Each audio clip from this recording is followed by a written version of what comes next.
ನೋಡಿ ಇದರ ಸುತ್ತ 12 ರಾಶಿಗಳು. ಯಾರಪ್ಪ ಈ ಒಳಭಾಗದಲ್ಲಿ ಇರ್ತಕ್ಕಂಥ 12 ಜನ ಅಂತ ಅಂದ್ರೆ ದ್ವಾದ್ವಶ ಆದಿತ್ಯರನ್ನು ಸಹ ಈ ಒಳಭಾಗದಲ್ಲಿ ನೋಡಿ ಕೆತ್ತಿದ್ದಾರೆ. ಈ ಕಿಟಕಿಯ ರಂಧ್ರಗಳಿಂದ ಸೂರ್ಯನ ಕಿರಣಗಳು ಆಸಿ ಕೈಯಲ್ಲಿ ಹಿಡಿದಿರ್ತಕ್ಕಂಥ ರುಂಡ. ಈಶಾನ್ಯ ಮೂಲೆಯಲ್ಲಿ ಇಲ್ಲಿ 2 ಶಾಸನಗಳನ್ನ ನೋಡಬಹುದು. ಹಾಯ್, ವೆಲ್ಕಮ್ ಬ್ಯಾಕ್ ಟು ರೈತ ಗುರುಜಿ ಯೂಟ್ಯೂಬ್ ಚಾನಲ್. ನಾವಿವತ್ತು ಎಲ್ಲಿಗೆ ಬಂದಿದೀವಪ್ಪ ಅಂದ್ರೆ ಅರಸೀಕೆರೆ ತಾಲೂಕು ಬಾಣಾವಾರ ಹೋಬಳಿಯ ಹಿರಿಯೂರು ಗ್ರಾಮದಲ್ಲಿ ಇರ್ತಕ್ಕಂಥ ಶ್ರೀ ಕುಂಬಳೇಶ್ವರ ಬಸವೇಶ್ವರ ಸ್ವಾಮಿ ದೇವಸ್ಥಾನವನ್ನು ನೋಡ್ಲಿಕ್ಕೆ ಹೋಗ್ತಾ ಇದ್ದೀನಿ. ಬನ್ನಿ ಇವಾಗ ಈ ವಿಡಿಯೋದಲ್ಲಿ ಮುಂದೆ ದೇವಸ್ಥಾನ ಹೇಗಿದೆ ಎಂಬುದನ್ನ ತಿಳಿಸ್ಕೊಡ್ತೀನಿ. ಅರಸೀಕೆರೆಯಿಂದ ಒಂದು 10-11 ಕಿಲೋಮೀಟರ್ ಏನೋ ಆಗುತ್ತೆ. ಬಾಣಾವಾರದಿಂದಲೂ ಸಹ ಒಂದು 10 ಕಿಲೋಮೀಟರ್ ಏನೋ ಆಗುತ್ತಂತೆ. ಬನ್ನಿ ಇವಾಗ ದೇವಸ್ಥಾನ ನಿಯರ್ ಬಂದಿದೀವಿ. ಈ ದೇವಸ್ಥಾನದ ಪಕ್ಕದಲ್ಲಿ ಒಂದು ದೊಡ್ಡ ಕೆರೆ ಇದೆ. 3 ಊರಿಗೇನೋ ನೀರಿನ ವ್ಯವಸ್ಥೆಯನ್ನ ಅವತ್ತಿನ ಕಾಲದಲ್ಲಿ ಈ ಕೆರೆ ಮಾಡ್ತಿತ್ತಂತೆ. ಆ ಕೆರೆ ಪಕ್ಕದಲ್ಲೇ ಈ ದೇವಸ್ಥಾನ ಇರೋದು. ನಾವಿವಾಗ ಆ ಕೆರೆ ಪಕ್ಕನೆ ಬಂದಿದೀವಿ. ನೋಡಿ, ತೋರಿಸ್ತೀನಿ ಇವಾಗ ಕೆರೆನ. ನೋಡಿ, ಇದೇ ಕೆರೆ. ಈ ಕೆರೆನೆ 3 ಊರಿಗೆ ಅವತ್ತಿನ ಕಾಲದಲ್ಲಿ ನೀರಿನ ವ್ಯವಸ್ಥೆನ ಮಾಡ್ತಿತ್ತಂತೆ. ಈ ಕೆರೆ ಅಷ್ಟೊಂದು ದೊಡ್ಡ ಕೆರೆ. ಹೆಂಗಿದೆ ಗೊತ್ತಾ ಇದು? ಏನಿಲ್ಲ ಅಂದ್ರೂ ಎಷ್ಟು ನೀರಿದೆ ಈ ಬೇಸಿಗೆಲು. ನೋಡಿ, ಈ ಕೆರೆಯ 3 ಭಾಗದಲ್ಲೂ ಸಹ ನೋಡಿ ಬೆಟ್ಟಗಳನ್ನ ನೋಡ್ಬೋದು. ಅಲ್ಲಿ ಇಬ್ರಾಳ್ ಬಾಯ್ಸ್ ನಿಂತಿದಾರಲ್ಲ, ಅವರೇ ಇವಾಗ ನಮಗೆ ಸಪೋರ್ಟ್ ಮಾಡ್ಲಿಕ್ಕೆ ನಿಂತಿರೋದು. ಬನ್ನಿ ಅವ್ರನ್ನ ಮಾತಾಡಿಸಿ ಒಂದೊಳ್ಳೆ ವಿಡಿಯೋ ಮಾಡೋಣ ದೇವಸ್ಥಾನದ. ಇವಾಗ ದೇವಸ್ಥಾನದ ಬಗ್ಗೆ ಹೆಚ್ಚಿನ ಮಾಹಿತಿಯನ್ನ ಕೊಡ್ಲಿಕ್ಕೆ ನಮ್ಮ ಸಪೋರ್ಟ್ಗೆ ಇದೇ ಊರಿನ 2 ಹುಡುಗರಿದ್ದಾರೆ. ಬನ್ನಿ ಅವ್ರನ್ನ ಪರಿಚಯ ಮಾಡ್ಕೊಳ್ಳೋಣ. ಏನ್ ಹೆಸರು? ಹೇಮಂತ್ ಅಂತ. ನೋಡಿ, ಇವ್ರ ಹೆಸರು ಹೇಮಂತ್ ಅಂತ ಹೇಳಿ. ಹಾಗೆ ಅವ್ರ ಹೆಸರು ಯಶವಂತ್ ಅಂತ ಹೇಳಿ. ಇವಾಗ ಯಶವಂತ್ ಮತ್ತೆ ಹೇಮಂತ್ ಇಬ್ರು ನಮಗೆ ದೇವಸ್ಥಾನದ ಮಾಹಿತಿಯನ್ನ ಬೆಳಿಗ್ಗೆಯಿಂದ ನೋಡಿ ಅಲ್ಲಿ ಅರ್ಚಕರನ್ನ ಇಲ್ಲೇ ಕೂರ್ಸಿದ್ದಾರೆ. ಅವ್ರು ಬರ್ತಾರೆ, ತಡೀರಿ ಅಂತ ಹೇಳಿ. ಬನ್ನಿ ಹೋಗೋಣ, ದೇವಸ್ಥಾನದ ಮಾಹಿತಿನ ತಗೋಣ. ಇದೇ ನೋಡಿ ನಮ್ಮ ಕುಂಬಳೇಶ್ವರ ಹಾಗೆ ಬಸವೇಶ್ವರ ದೇವಸ್ಥಾನದ ಮುಖ್ಯವಾಗಿರ್ತಕ್ಕಂಥ ಒಂದು ದ್ವಾರ.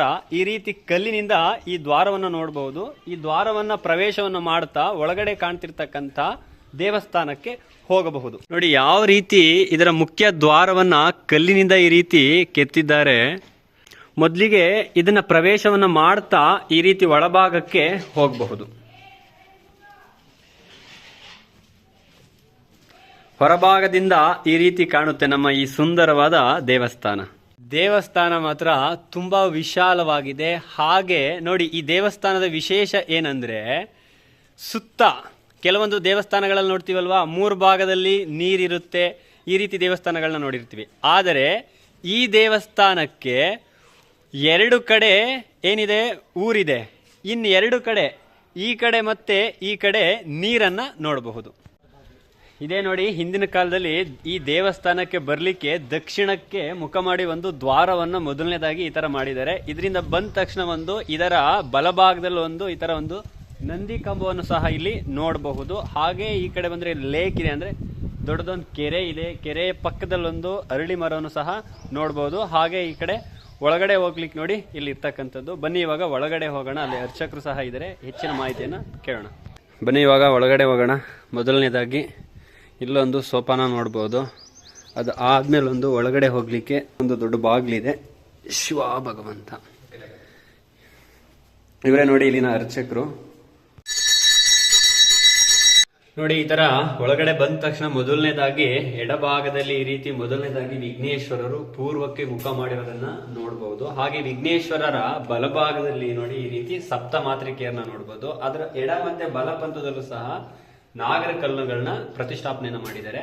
ವಿಘ್ನೇಶ್ವರರ ಎಡಭಾಗದಲ್ಲಿ ಪೂರ್ವಕ್ಕೆ ಮುಖ ಮಾಡಿ ಇರ್ತಕ್ಕಂಥವರೇ ಇಲ್ಲಿನ ಪ್ರಧಾನ ದೇವರಾಗಿರ್ತಕ್ಕಂತಹ ಕುಂಬಳೇಶ್ವರ ಹಾಗೆ ಬಸವೇಶ್ವರ ಅಂತ ಹೇಳಿ ಇಲ್ಲಿ ಕರೀತಾರೆ. ನೋಡಿ, ಇಲ್ಲಿ ಇರ್ತಕ್ಕಂಥದ್ದೇ ಇಲ್ಲಿನ ಪ್ರಧಾನ ದೇವರು ಕುಂಬಳೇಶ್ವರ ದೇವರು. ಹಾಗೆ ನೋಡಿ, ಇದನ್ನ ಬಸವೇಶ್ವರ ಹಾಗೆ ಕುಂಬಳೇಶ್ವರ ದೇವಸ್ಥಾನ ಅನ್ನೋದ್ರ ಜೊತೆಗೆ ಇಲ್ಲಿನ ಒಂದು ಊರಿನ ಜನರು ಏನಂತ ಹೇಳಿ ಕರೀತಾರಪ್ಪ ಅಂದ್ರೆ ಬಸಪ್ಪಾಜಿ ದೇವಸ್ಥಾನ ಅಂತ ಹೇಳಿ ಇಲ್ಲಿನ ಗ್ರಾಮಸ್ಥರು ಕರೀತಕ್ಕಂಥದ್ದಂತೆ. ನೋಡಿ, ಇವರೇ ಇಲ್ಲಿನ ಅರ್ಚಕರು ಮಲ್ಲಿಕಾರ್ಜುನ ಅಂತ ಹೇಳಿ. ಇವ್ರನ್ನ ಇವಾಗ ಪರಿಚಯ ಮಾಡ್ಕೊಡ್ತೀನಿ. ಬನ್ನಿ ಸ್ವಾಮಿ, ನಿಮ್ಮ ಹೆಸರೇನು? ಮಲ್ಲಿಕಾರ್ಜುನ HN ಅಂತ ಹೇಳಿ ಇವ್ರ ಹೆಸರು. ನಿಮ್ ಊರು ಯಾವುದು?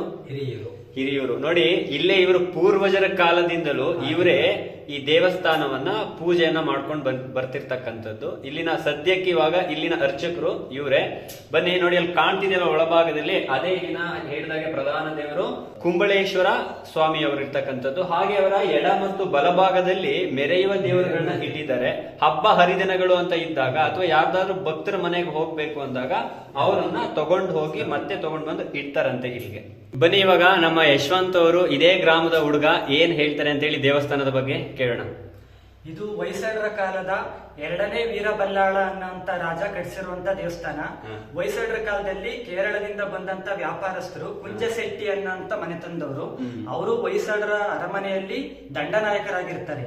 ಅವರು ಯುದ್ಧ ಮಾಡ್ಬೇಕಾದ್ರೆ ತೀರೋದಂತ ಸಂದರ್ಭದಲ್ಲಿ ಕುಂಜಶೆಟ್ಟಿಯ ತಂದೆಯಾದಂತ ತಂಡನಂಬಿ ಅನ್ನೋಂಥವ್ರು ಕುಂಜಶೆಟ್ಟಿಯ ನೆನಪಿಗೋಸ್ಕರ ಶಿವನ ದೇವಾಲಯವನ್ನ ಕಟ್ಟಿಸಿ ಕುಂಜೇಶ್ವರ ಅಂತ ಹೆಸರಿಡ್ತಾರೆ. ಅದು ಕಾಲಾನಂತರವಾಗಿ ಜನಗಳ ಬಾಯಲ್ಲಿ ಕುಂಜೇಶ್ವರ ಅನ್ನೋದು ಹೋಗಿ ಕುಂಬಳೇಶ್ವರ ಅಂತ ಹೆಸರು ಬಂದಿದೆ ಅಂತ ನಮ್ಮ ಹಿರಿಯರೆಲ್ಲ ಹೇಳ್ತಾರೆ.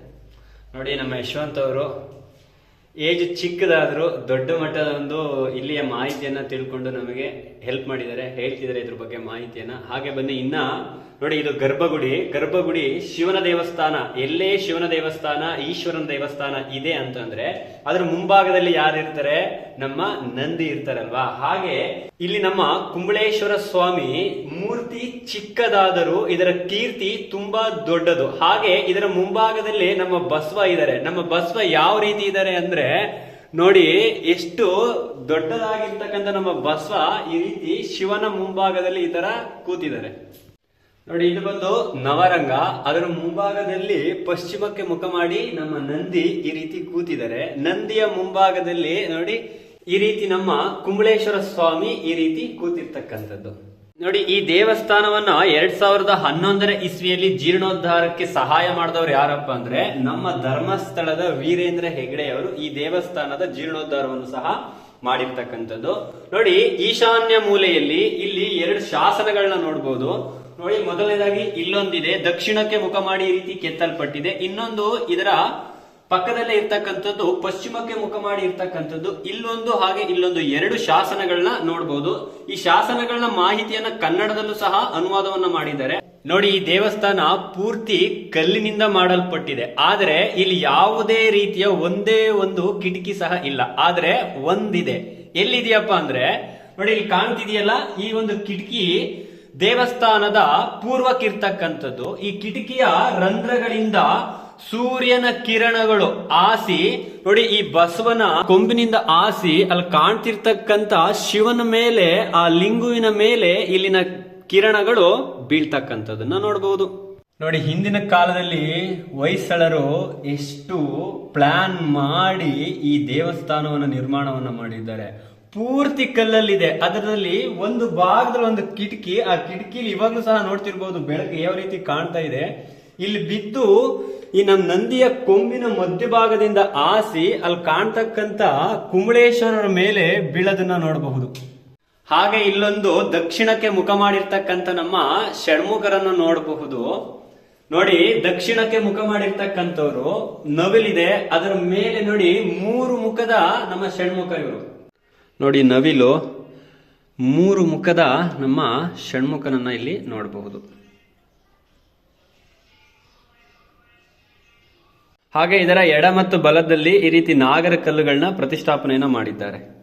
ನೋಡಿ, ಈ ಜಾಗ ಬಂದು ವರ್ಷಕ್ಕೊಂದ್ಸಲ ಜಾತ್ರೆ ಆಗುತ್ತಲ್ವಾ, ಆ ಜಾತ್ರೆಯ ಸಮಯದಲ್ಲಿ ಉತ್ಸವ ಮೂರ್ತಿಗಳು ಏನ್ ಮಾಡ್ತಾರೆ, ಹೊರಗಡೆ ಬರ್ತಾರೆ.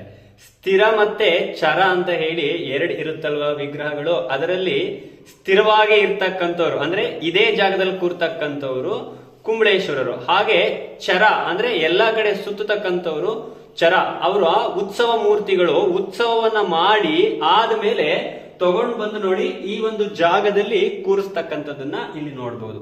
ಈ ದೇವಸ್ಥಾನ ಪೂರ್ತಿಯಾಗಿ ಕಲ್ಲಿನಿಂದ ಮಾಡಲ್ಪಟ್ಟಿದೆ. ಹಾಗೆ ಈ ದೇವಸ್ಥಾನವನ್ನು ನಾನು ಮೊದಲ ಹೇಳಿದ ಹಾಗೆ 2011ನೇ ಇಸ್ವಿಯಲ್ಲಿ ನಮ್ಮ ವೀರೇಂದ್ರ ಹೆಗಡೆಯವರ ಒಂದು ಸಹಾಯದಿಂದ ಈ ದೇವಸ್ಥಾನವನ್ನ ಜೀರ್ಣೋದ್ಧಾರವನ್ನ ಮಾಡಿದ್ದಾರೆ. ನೋಡಿ, ಈ ರೀತಿ ಕಂಬಗಳನ್ನ ಒಂದೇ ಕಲ್ಲಲ್ಲಿ ಈ ರೀತಿ ಕಂಬಗಳನ್ನ ಕೆತ್ತಿ ಈ ತರ ಕೂರಿಸಿದ್ದಾರೆ.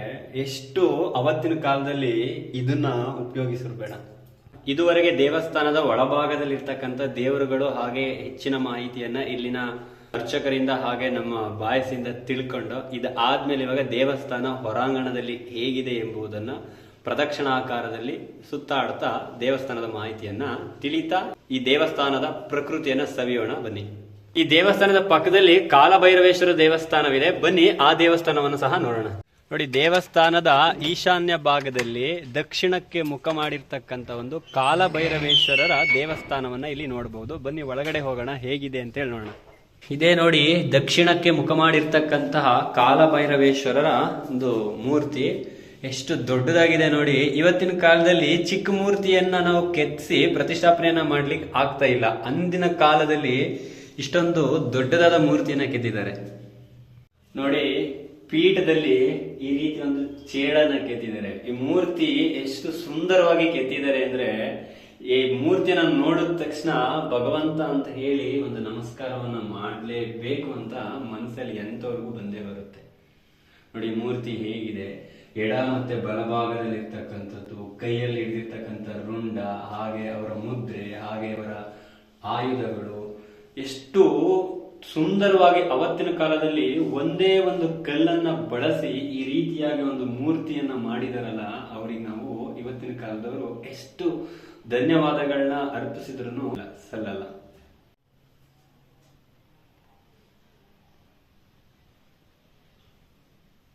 ನೋಡಿ, ದೇವರ ಗರ್ಭಗುಡಿ ಅಲ್ವಾ ಇದು. ದೇವರ ಮೂರ್ತಿಯ ಮೇಲ್ಭಾಗದಲ್ಲಿ ಈ ರೀತಿ ಒಂದು ಮಂಟಪದ ಒಳಗಡೆ ನೋಡಬಹುದು. ಎಷ್ಟು ಸುಂದರವಾಗಿ ಕೆತ್ತಿದ್ದಾರೆ ನೋಡಿ. ಅದು ನಕ್ಷತ್ರ ಆಕಾರದಲ್ಲಿ ಇರ್ತಕ್ಕಂಥ ಒಂದು ಆಕಾರವನ್ನ ಯಾವ ರೀತಿ ಕೆತ್ತಿದ್ದಾರೆ ನೋಡಿ.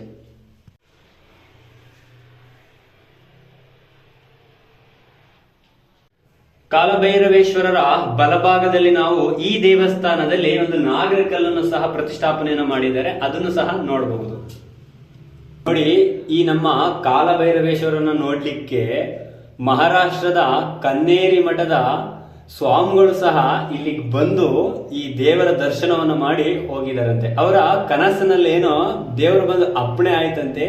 ಇತ್ತೀಚೆಗೆ ಒಂದು 3-4 ತಿಂಗಳ ಹಿಂದೆ ಏನೋ ಅವರು ಈ ಒಂದು ಸನ್ನಿಧಾನಕ್ಕೂ ಸಹ ಬಂದು ಹೋಗಿದ್ದಾರೆ ನೋಡಿ. ಅವಾಗಲೇ ಹೇಳಿದೆ ಅಲ್ವಾ, ಸೂರ್ಯನ ಕಿರಣಗಳು ನೋಡಿ ಈ ಕಿಂಡಿಯಲ್ಲೇ ಬಿದ್ದು ಆ ನಮ್ಮ ನಂದಿಯ 2 ಕೊಂಬುಗಳ ಮಧ್ಯದಿಂದ ಹಾದು ಆ ಲಿಂಗುವಿನ ಮೇಲೆ ಸ್ಪರ್ಶವನ್ನ ಮಾಡ್ತಕ್ಕಂಥದ್ದನ್ನ ಈ ಕಿಟಕಿಲಿ ನೋಡ್ಬೋದು. ಇದೇ ಕಿಂಡಿಲಿ ಯಾವ ರೀತಿ ಬೆಳಕು ಬೀಳ್ತಾ ಇತ್ತು, ಅದು ಹೆಂಗ್ ನಿಮಗೆ ಗೊತ್ತಾಯ್ತು ಅಂತಂದ್ರೆ ನೋಡಿ, ಇಲ್ಲೊಂದು ಶಾಸನದಲ್ಲಿ ಬರ್ದಿದ್ದಾರೆ. ಈ ಶಾಸನದ ಪ್ರಕಾರ ಮಾಹಿತಿ ಇರ್ತಕ್ಕಂಥದ್ದು ಈ ಕಿಟಕಿಯ ಈ ರಂಧ್ರಗಳಿಂದನೇ ಬೆಳಕು ಬಸವನ ಮೇಲೆ ಬಿದ್ದು ಆ ಬಸವನ ಕೊಂಬಿನಿಂದ ಹಿಡಿದು ಒಳಗಡೆ ದೇವರ ಮೂರ್ತಿಗೆ ಸ್ಪರ್ಶವನ್ನ ಮಾಡ್ತಿತ್ತು ನೋಡಿ. ದೇವಸ್ಥಾನದ ಪೂರ್ವಕ್ಕೆ ಇರ್ತಕ್ಕಂಥ ಒಂದು ಅವಾಗ್ಲೇ ಹೇಳ್ದಂಗೆ ದೊಡ್ಡದಾದ ಒಂದು ಕೆರೆ. ಈ ಕೆರೆ 3 ಊರಿಗೆ ಅಂದಿನ ಕಾಲದಲ್ಲಿ ನೀರಿನ ವ್ಯವಸ್ಥೆಗೆ ಇದನ್ನ ಬಳಸ್ತಾ ಇದ್ರಂತೆ. ಹಾಗೆ ಇಲ್ಲೊಂದು ಬೃಹದಾಕಾರದ ಅರಳಿ ಮರವನ್ನು ಸಹ ನೋಡಬಹುದು ನೋಡಿ. ಅಲ್ಲಿ ದೂರದಲ್ಲಿ ಕಾಣ್ತಿರಬಹುದು ಆ ರಥಕ್ಕೆ ದೇವರನ್ನ ಏರಿಸ್ಲಿಕ್ಕೆ ಕಟ್ತಾ ಇರ್ತಕ್ಕಂಥ ಒಂದು ಉಪ್ರಿಕೆಯನ್ನ ನೋಡಬಹುದು. ಕಲ್ಲಿನಿಂದ ಆ ಉಪ್ರಿಕೆಯನ್ನ ಮಾಡ್ತಿದ್ದಾರೆ ನೋಡಿ. ಹಿಂದೆ ಕಲ್ಲಿನಿಂದ ದೇವಸ್ಥಾನವನ್ನ ಮಾಡಬೇಕಾದ್ರೆ ಸ್ಟೆಪ್ ಹೋಗ್ತಿದ್ರು ಅಲ್ವಾ. ಮೊದಲನೇದಾಗಿ ನೋಡಿ, ಇಲ್ಲಿಂದ ಇಲ್ಲಿವರೆಗೆ 1 ಸ್ಟೆಪ್, ಇಲ್ಲಿಂದ 1 ಸ್ಟೆಪ್, ಈ ತರ ಮಾಡ್ಕೊಂಡು ಬಂದು ನೋಡಿ. ನಾನು ತಿಳಿದ ಮಾಹಿತಿಯ ಪ್ರಕಾರ ಮೊದಲಿಗೆ ಇದ್ರ ಮೇಲ್ಗಡೆ ಇರ್ತಕ್ಕಂಥ ತಾರಸಿ ಅಂದ್ರೆ ಕಲ್ಲನ್ನ ತಾರಸಿ ತರ ಹಾಕಿದಾರಲ್ವಾ, ಆ ರೀತಿ ಹಾಕ್ಬೇಕು ಅಂದ್ರೆ ಮೊದಲು ಆ ಹೊಯ್ಸಳರು ಏನ್ ಮಾಡ್ತಿದ್ರು ಅಂದ್ರೆ ಇಲ್ಲಿವರೆಗೆ ಕೆಲಸ ಕಂಪ್ಲೀಟ್ ಆದ್ಮೇಲೆ ಅದಾದ್ಮೇಲೆ ಒಳಗಡೆ ಮರಳು ಅಥವಾ ಮಣ್ಣನ್ನ ತುಂಬ್ತಿದ್ರಂತೆ. ಅದಾದ್ಮೇಲೆ ಅಲ್ಲಿವರೆಗೆ ತುಂಬಿ ಮತ್ತೆ ಕಲ್ಲುಗಳನ್ನ ಅದ್ರ ಮೇಲ್ ತಂದು ಈ ರೀತಿ ಕೂರಿಸ್ತಕ್ಕಂಥದ್ದು. ಈ ತರ ಕೂರಿಸಿದ ಮೇಲೆ ಮತ್ತೆ ಒಳಭಾಗಕ್ಕೆ ಬಂದು ಆ ಮಣ್ಣನ್ನ ಏನು ಒಳಗಡೆ ಮಣ್ಣು ತುಂಬಿದರೆ ಆ ಮಣ್ಣನ್ನ ಏನ್ ಮಾಡ್ತಿದ್ರು, ತೆಗಿತಾ ಇದ್ರಂತೆ. ಇದು ನನಗೆ ಒಂದು 3-4 ಬುಕ್ಕಲ್ಲಿ ಓದಿದ್ದೆ. ಹಾಗೆ ತುಂಬಾ ಜನರ ಬಾಯಲ್ಲೂ ಸಹ ಈ ಮಾಹಿತಿಯನ್ನ ಕೇಳಿದ್ದೆ. ಅದನ್ನ ನಾನು ಈ ಮೂಲಕ ನಿಮ್ಗೆ ಹೇಳ್ತಾ ಇದ್ದೀನಿ. ಹಾಗೆ ಇಲ್ಲೊಂದು ಹೊಯ್ಸಳರ ಲಾಂಛನವನ್ನು ಸಹ ನೋಡಬಹುದು ನೋಡಿ. ಆ ಗರ್ಭಗುಡಿಯ ಗೋಪುರದ ಮುಂಭಾಗದಲ್ಲಿ ನೋಡಿ ಆ ರೀತಿ ಕೆತ್ತಿದ್ದಾರೆ ನೋಡಿ. ಇದು ಕಾಣ್ತಿದೆಯಲ್ಲ, ಇದೇ ಹೊಯ್ಸಳರ ಒಂದು ಲಾಂಛನ ನೋಡಿ. ಇಲ್ಲಿ ಏನು ಈ ರೀತಿ ಸುತ್ತ ಕಲ್ಲುಗಳು ಕಾಣ್ತಿದಾವೆ. ಈ ಕಲ್ಲುಗಳು ಬಂದು ಅಂದಿನ ಕಾಲದಲ್ಲಿ ಇದರ ಒಂದು ರಕ್ಷಣೆಗೆ ಕಟ್ಟಿರ್ತಕ್ಕಂಥ ಒಂದು ಕಾಂಪೌಂಡ್ ಒಂದು ಕಾರಣಾಂತರಗಳಿಂದ ಅದೆಲ್ಲ ಬಿದ್ದು ನಶಿಸಿ ಹೋಗಿದೆ. ಹಾಗೆ ಅಲ್ಲೊಂದು ಧ್ವಜವನ್ನ ಕಟ್ಟಲಿಕ್ಕೆ ಅಲ್ಲೊಂದು ಧ್ವಜಸ್ತಂಭವನ್ನು ಸಹ ನೋಡಬಹುದು. ಹಾಗೆ ಈ ದೇವಸ್ಥಾನದ ವಾಯುವ್ಯ ಭಾಗದಲ್ಲಿ ಒಂದು ಬನ್ನಿ ಮಂಟಪವನ್ನು ಸಹ ನೋಡಿ ಅಲ್ಲಿ ಕಾಣ್ತಿದೆಯಲ್ಲ ಆ ಮೂಲೆಯಲ್ಲಿ ನೋಡಬಹುದು. ಬಟ್ ಅದು ಇಲ್ಲ, ನಶಿಸಿ ಹೋಗಿದೆ. ಅದರದ ಕೆಲವೊಂದು ವಸ್ತುಗಳಲ್ಲಿದೆ. ಸುತ್ತ ಇದರ ರಕ್ಷಣೆಗೆ ಅಂತ ಹೇಳಿ ಯಾವ ರೀತಿ ಅವತ್ತಿನ ಕಾಲದಲ್ಲಿ ಹೊಯ್ಸಳರು ಎಷ್ಟು ಬೃಹತಾಕಾರದ ಕಲ್ಲುಗಳನ್ನು ಬಳಸಿದ್ದಾರೆ ನೋಡಿ.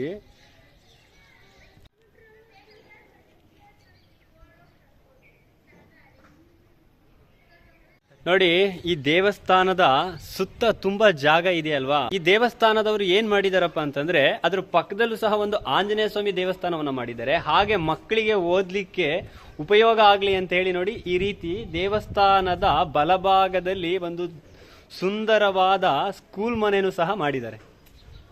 ಇದು ಬಂದು ಈ ಜಾಗವನ್ನ ಏನಕ್ಕೆ ಬಳಸ್ತಿದಾರಪ್ಪ ಅಂತಂದ್ರೆ ದೇವಸ್ಥಾನದ ಪಾತ್ರೆ ಪಗಡೆಗಳು, ಹಾಗೆ ಪೂಜೆ ಪುನಸ್ಕಾರಗಳು, ಹಬ್ಬ ಹರಿದಿನಗಳು, ಜಾತ್ರೆ ಸಮಯದಲ್ಲಿ ಸಾಮಗ್ರಿಗಳನ್ನ ಇಡಬೇಕಲ್ವಾ, ಆ ಸಾಮಗ್ರಿಗಳನ್ನ ಇಡ್ಲಿಕ್ಕೆ ಈ ಒಂದು ವ್ಯವಸ್ಥೆಯನ್ನು ಸಹ ಇಲ್ಲಿ ಮಾಡ್ಕೊಂಡಿದ್ದಾರೆ. ಹಾಗೆ ಇಲ್ಲೊಂದು ತುಂಬಾ ವಿಶೇಷವಾದ ಒಂದು ಮಾಹಿತಿಯನ್ನ ಹಾಗೆ ಒಂದು ಮೂರ್ತಿಯನ್ನ ತೋರಿಸ್ತೀನಿ ನೋಡಿ. ಇದು ಬಂದು ವನಮಂಟಮ್ಮ ಅಂತ ಹೇಳಿ ಏನೋ ಕರೀತಾರಂತೆ ಊರಿನಲ್ಲಿ.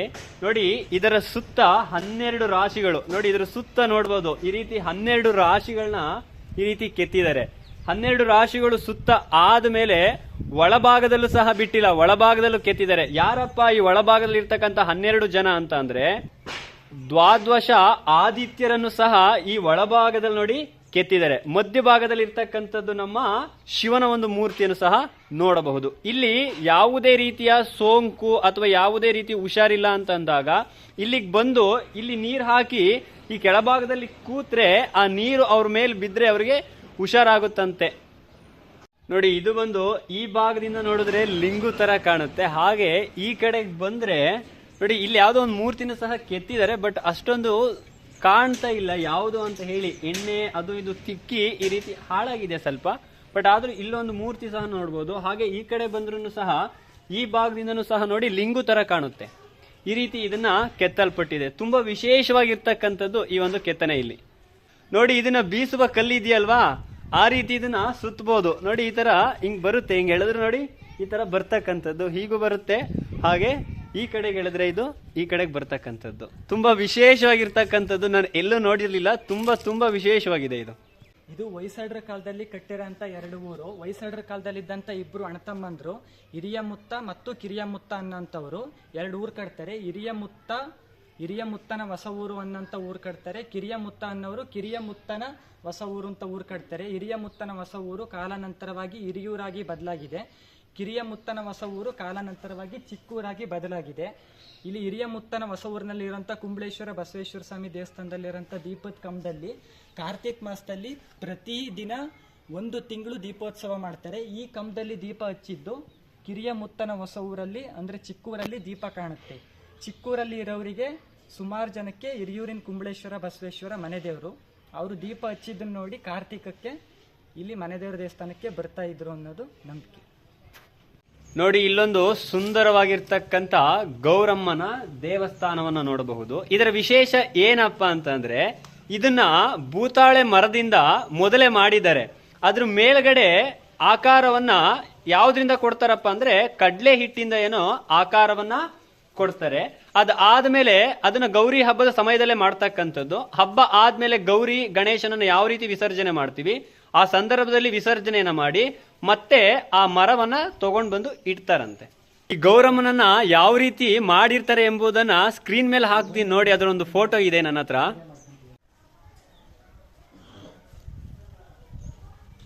ಅಂತೂ ಇದುವರೆಗೆ ಈ ದೇವಸ್ಥಾನದ ಪೂರ್ತಿ ಮಾಹಿತಿಯನ್ನ ಹಾಗೆ ಇವತ್ತಿಲ್ಲಿಗೆ ಬಂದು ಈ ವಿಡಿಯೋವನ್ನ ಮಾಡಲಿಕ್ಕೆ ನನಗೆ ಸಹಾಯವನ್ನ ಮಾಡಿರ್ತಕ್ಕಂಥವ್ರು ಇವರಿಬ್ರು. ಈ ವಿಡಿಯೋನ ಇವರಿಗೆ ಅಂತ ಹೇಳಿ ಸಮರ್ಪಣೆನ ಮಾಡ್ಬೋದು. ಏನಕ್ಕಪ್ಪ ಅಂತಂದ್ರೆ ನಾನು ಹೇಳಿದಾಗೆ ಮೊನ್ನೆ ಒಂದು ಸ್ಟೋರಿ ಹಾಕಿದ್ದೆ ಇನ್ಸ್ಟಾದಲ್ಲಿ, ಈ ಥರ ಅರಸೀಕೆರೆ ಭಾಗಕ್ಕೆ ಬರ್ತಾ ಇದ್ದೀನಿ ಅಂತ ಹೇಳಿ. ಅದರಲ್ಲಿ ಯಾರೋ ಒಬ್ರು ಹರೀಶ್ ಅಂತ ಹೇಳಿ ನನಗೆ ಮೆಸೇಜ್ ಹಾಕಿದ್ರು, ಈ ಥರ ಒಂದು ದೇವಸ್ಥಾನ ಇದೆ ಅಂತ ಹೇಳಿ. ಹಾಗೆ ಈ ಯಶವಂತ್ ನಂಬರ ಅವರೇ ನನಗೆ ಕೊಟ್ಟರು, ಬಟ್ ಇವನಿಗೆ ಗೊತ್ತಿಲ್ಲ ಯಾರು ಕೊಟ್ಟರು ಅಂತ ಕೇಳ್ತಿದ್ದ. ಅದಾದಮೇಲೆ ಇವನಿಗೆ ಫೋನ್ ಮಾಡಿದೆ, ಬನ್ನಿ ನಾನು ಇಲ್ಲಿ ಇದ್ದೀನಿ ಅಂತ ಹೇಳಿ.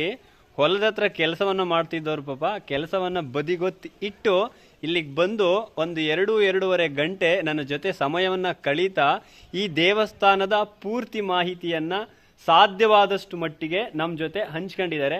ಅವರಿಗೆ ತುಂಬ ಹೃದಯದ ಧನ್ಯವಾದಗಳನ್ನು ಈ ಮೂಲಕ ಹೇಳ್ತಾ, ಹಾಗೆ ಈ ವಿಡಿಯೋದಲ್ಲಿ ಏನಾದರೂ ತಪ್ಪಿದ್ದರೆ ಮನ್ನಿಸಿ, ನಮ್ಮ ವಿಡಿಯೋನ ಲೈಕ್ ಮಾಡಿ, ಶೇರ್ ಮಾಡಿ, ಹಾಗೆ ನಮ್ಮ ಅಕೌಂಟ್ನ ಸಬ್ಸ್ಕ್ರೈಬ್ ಮಾಡೋದನ್ನು ಮರಿಬೇಡಿ ಅಂತ ಈ ಮೂಲಕ ನಿಮ್ಮಲ್ಲಿ ಕೇಳ್ಕೊಳ್ತಾ ಇದ್ದೇವೆ.